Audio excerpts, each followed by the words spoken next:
Hi friends, welcome to my YouTube channel. इनके நம்ம பார்க்க போற டாபிக் प्रवीण उत्तरादला हिंदी उपन्यास के विकास पर एक निबंध लिखकर उसमें प्रेमचंद का स्थान निर्धारित कीजिए. அப்போ இந்தி நாவலோட வளர்ச்சியை பற்றி ஒரு கட்டுரை எழுத சொல்கிறாங்கப்பா. அதில் பிரேம்சந்த் கா ஸ்தான் நிர்தாரித் கீஜியே.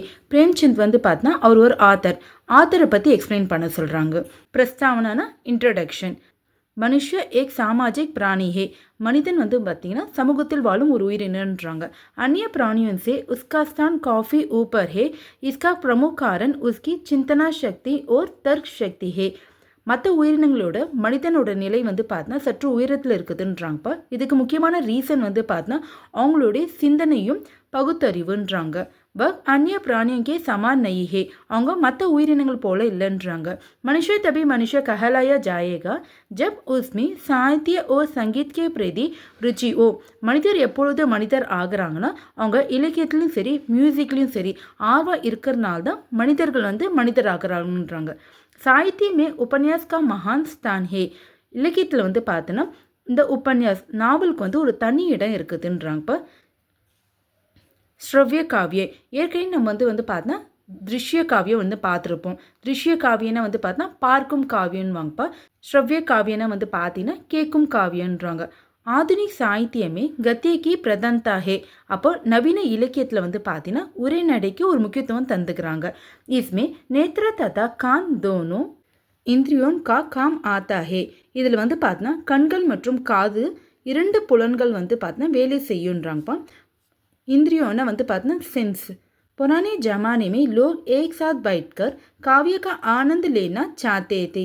அப்போ பண்டைய காலத்தில் வந்து பார்த்தீங்கன்னா மக்கள்லாம் ஒன்றாக அமர்ந்து காவியத்தை ஆனந்தமாக ரசிப்பாங்களாம். प्राचीन काल से आज तक लोगों के मन में कहानी सुनने की आदत बनी रही है. அப்போ பண்டைய காலத்திலிருந்து இன்று வரையும் பார்த்தீங்கன்னா மக்களோட மனசில் வந்து பார்த்தா இந்த கதைகள் கேட்குற பழக்கம் வந்து இருந்து கொண்டு இருக்குதுன்றாங்கப்பா. லோக் கஹானி கோ படே சாவ் சே சுன்தே ஹேன். மக்கள் வந்து பார்த்தா கதைகளை வந்து பார்த்தா விரும்பி கேட்பாங்களாம்.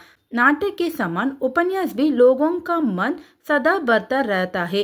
நாடகத்து போலவே வந்து பார்த்தா நாவல்களும் வந்து மக்களோட மனசில் வந்து எப்பொழுதும் போற்றக்கூடியதுன்றாங்க. उपन्यास ना नावल पा. अंग्रेजी में जिसे नावल कहते हैं उसे हिंदी में उपन्यास कहते हैं. इंग्लिशல வந்து இது நாவல்னுவாங்க, हिंदीல வந்து பார்த்தா उपन्यासனுவாங்க. नावल का मतलब है कुछ नई चीज़ों को सामने रखना. நாவலோட மீனிங் வந்து பார்த்தீங்கன்னா ஏதோ ஒன்று வந்து பார்த்தீங்கன்னா அறிமுகப்படுத்துறது தான் நாவல்ன்றாங்க. கிசிக்கோ பிரசன்ன கர்னே வாலே கோ உபன்யாஸ் कहते हैं. யாரோ ஒருத்தர் வந்து பார்த்தீங்கன்னா மகிழ்விக்கிறது தான் நாவல்ன்றாங்க. उपन्यास स्रोतों को प्रसन्न करने के लिए लिखा जाता है. அப்போது இந்த நாவல் வந்து பார்த்தீங்கன்னா படிக்கிறவங்கள சந்தோஷப்படுத்துறதுக்காக வந்து எழுதப்பட்டதுன்றாங்க. उपन्यास उपन्यासकार की कल्पना तथा भावनाओं को पाठकों के सामने प्रस्तुत करता है. இந்த நாவல் வந்து பார்த்தீங்கன்னா இந்த எழுத்தாளர்கள் அவங்களோட கற்பனை மற்றும் உணர்வுகள் வந்து பார்த்தீங்கன்னா पाठकों के सामने प्रस्तुत करता है. வாசகர்களோட முன்னாடி வந்து கொண்டு வராங்கப்பா. पाठक उपन्यास में डूबकर उसका मजा अपनाते हैं. ரீடர்ஸ்லாம் இந்த நாவல்லே வந்து மூழ்கி சந்தோஷத்தை அனுபவிக்கிறாங்கன்றாங்க. उपन्यास मनुष्य के वास्तविक जीवन की काल्पनिक कथा है. அப்போ உபன்யாஸ் இந்த நாவல் வந்து பார்த்தா மனிதனோட வந்து பார்த்தா வாழ்க்கையை அடிப்படையாக கொண்ட ஒரு கற்பனை கதைன்றாங்க. ஸோ இந்த கவிதை யார் எழுதுறதுன்னா முன்ஷி பிரேம்சந்த்ப்பா. उपन्यास की शुरुआत. नावल எப்போ வந்து தொடங்குதுன்னு பார்க்கலாங்களா. हिंदी में लाला श्रीनिवास दास का परीक्षा गुरु हिंदी का पहला उपन्यास माना जाता है. அப்போ ஹிந்தியில் வந்து பார்த்தீங்கன்னா லாலா ஸ்ரீனிவாஸ் தாஸ் இவர் வந்து ஆத்தர்ப்பா. இவர் எழுதிய பரிஷா குரு தான் வந்து பார்த்தீங்கன்னா ஹிந்தியில் எழுதப்பட்ட முதல் நாவல்ன்றாங்க. பாலகிருஷ்ண பட் கா 2001 சுஜான் நிதி சம்பந்தித் உபன்யாசே. அப்போ பாலகிருஷ்ணன் பட் இவரும் ஒரு ஆத்தர். இவர் எழுதிய நாவல் பேர் பார்த்தீங்கன்னா அஜான் ஏக் சுஜான். இது வந்து ஒரு நாவல் பேர்ப்பா. இது எதை பேஸ் பண்ணி இருக்குங்களா, இந்த நாவல் வந்து நீதி பேஸ் பண்ணி வந்து இருக்குதுன்றாங்க. पारंपरिक काल में उपन्यास का उद्देश्य कौतूहल बरना रहा. அப்போ ஆரம்ப காலத்தில் வந்து பார்த்தீங்கன்னா நாவலுடைய நோக்கம் வந்து பார்த்தீங்கன்னா வாசகர்கள் வந்து பார்த்தீங்கன்னா ஒரு ஆர்வத்தையும் ஆச்சரியத்தையும் வந்து தருங்களாம். उपन्यास का सही विकास मुंशी प्रेमचंद से शुरू होता है.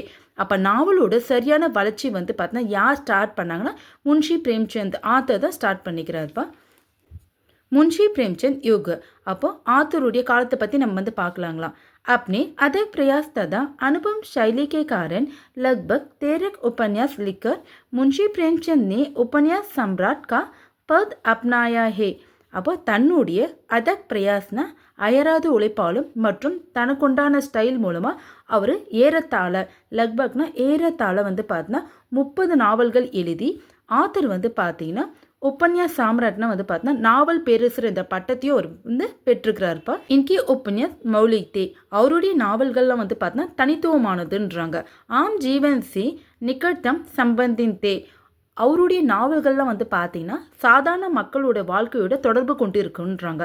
கிசான் और मजदूरों की कहानी अपनाने से ये सफलतम उपन्यास का ठहरेன்றாங்க.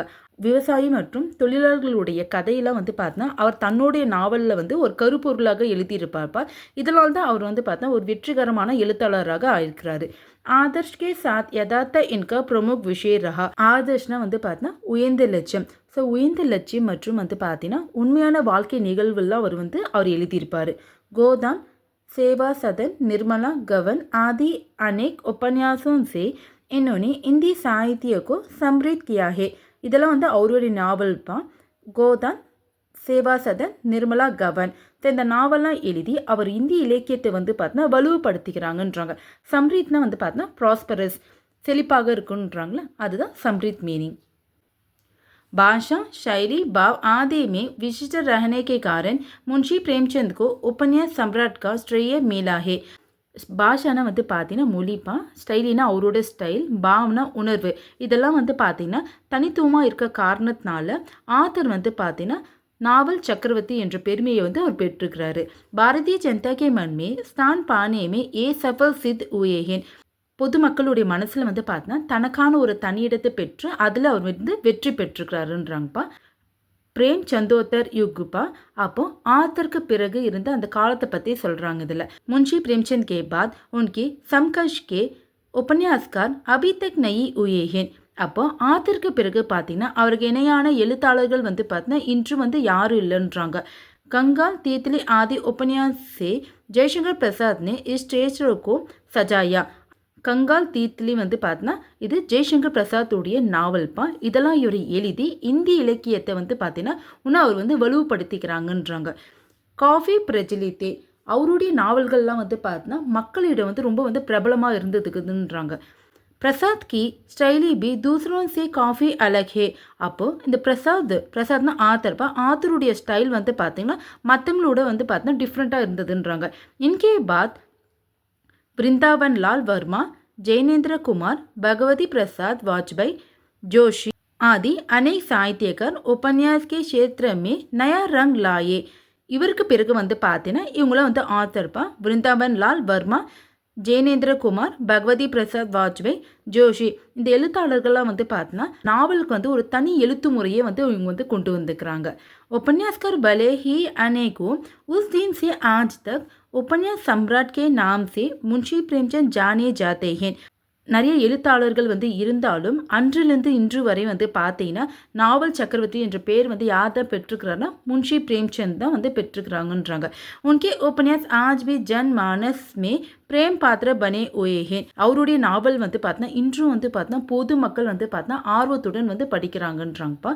இன்றைக்கி நம்ம வந்து பார்த்தீங்கன்னா हिंदी उपन्यास के विकास पर एक निबंध लिखकर एसे வந்து நம்ம வந்து கம்ப்ளீட் பண்ணிட்டோம்ப்பா.